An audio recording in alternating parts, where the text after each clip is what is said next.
Michael Keaton reprises his role as the wonky-haired, horny demon Beetlejuice in Tim Burton's sequel, Beetlejuice Beetlejuice. Oh crap, did I just say his name 3 times? After a family tragedy, 3 generations of the Deetz family return home to Winter River. Still haunted by Beetlejuice, Lydia's life is turned upside down when her teenage daughter Astrid accidentally opens the portal to the afterlife. Returning to their roles for this go-round are Winona Ryder, Catherine O'Hara, and of course Michael Keaton. Then joining the cast are new additions Jenna Ortega, Justin Theroux, Willem Dafoe, and Monica Bellucci. Just like it said in the synopsis, the Deetz family has experienced a tragedy, leading them to all congregate back at Winter River.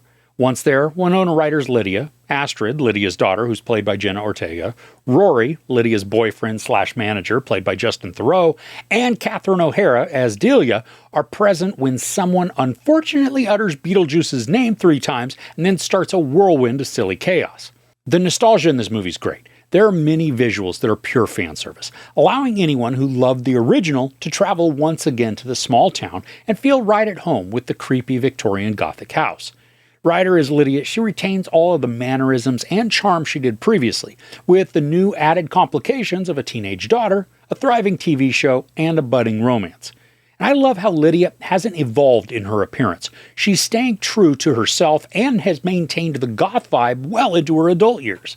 Now, I may make some people upset by this, but Jenna Ortega, she's just okay in this role. I mean, she's not bad by any stretch, but she's also not stellar. As Wednesday Addams in Burton's TV series, she's excellent, very droll, snarky. Here, the character is written somewhat flatly, being a very standard and unsurprising teenager. And it didn't feel as though the character were actually written for Ortega, but just any random young adult female. And that then doesn't draw upon the strengths that we have seen from Ortega in her other roles. Keaton is also just okay in this. Yeah, he is hamming it up to the extreme, as the character is made to do, but so many of the scenes with him, all I could think about was his performance in Much Ado About Nothing, and how closely many of his mannerisms here are mirroring those. Now, I don't think anybody else could embody Beetlejuice, but the writing for him just has him bouncing from one-liner to one-liner, never building on the character or his arc. But then we've got Catherine O'Hara and Justin Theroux.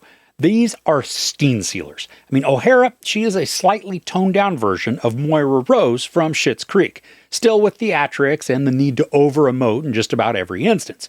But she also has some care and concern mixed with common sense, allowing her to be carefree and silly, but also incredibly endearing. And then with Theroux, he's sleazy and oafish, always trying way too hard in obvious ways, making him an obvious fool for us as the audience, but one who continues to wriggle his way into Lydia's life, either through desire or conniving actions. Now, I think the only times I actually laughed in this movie came from something either of those two did or said. That leads me to the real crux of the issues with the sequel. There is so much going on within the story, except it feels like a bunch of parts of stories that are then slammed together with a very thin string just to loop them all in line. We have this storyline that involves Monica Bellucci, and it is woefully uninteresting and even more so underdeveloped. Her presence could be the stuff of nightmares, or even tension, but each time she's on screen, she just scurries along and causes some people to have bad days. Her cause and her drive, they're spoken plainly to us, but in the grand scheme of the story, it was unimportant and then not needed. And this also happens with the storyline involving Ortega's character.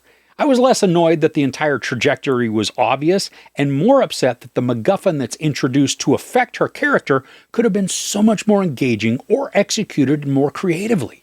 And as it stands, it's a series of conveniences that enable Astrid to move to a location within the story. It just felt lazy.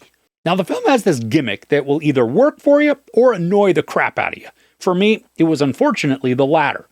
More than once, we get a musical montage featuring some or all of the cast lip-syncing to a song. Now, this by itself isn't terrible or annoying, but these songs typically went on well past the point of effectiveness or even nonsense.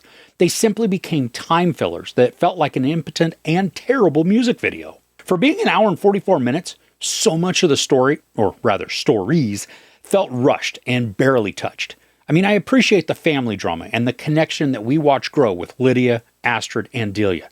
There's a good growth that's displayed, along with some snark. Even the reintroduction of Beetlejuice and how he wreaks havoc in their lives, it has the potential to be funny and touching in equal measures. But what we get instead is just a jumbled mess of half-baked story ideas that rely more on nostalgic sentiments than on creating a lasting or memorable follow-up to its cult classic roots. So overall, Beetlejuice Beetlejuice is a disappointing incantation of missed opportunities and unfunny witticisms.